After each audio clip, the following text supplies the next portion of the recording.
Hello everyone and welcome back to the channel. In this simple video, I'm gonna show you how you can create a place effect in the CapCut apps.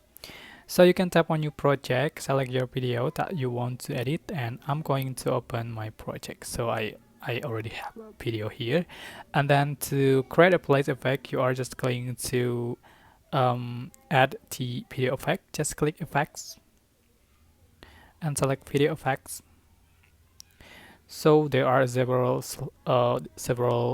effects such as white place or place sponge, cross place, and etc. But now I want to try using this effect. Just click on it. But this is pro effect. You have to join proper to be able to use this effect. So just click on it again to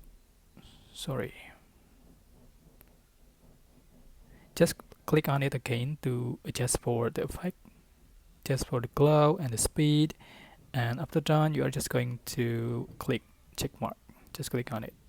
So you can adjust for the duration where you want to apply the effect. For example, just click on it. Alright, so that's all. I hope this tutorial was helpful for you guys. Don't forget to like, comment, share, and also subscribe to this channel if you haven't done it already. So thank you so much for watching.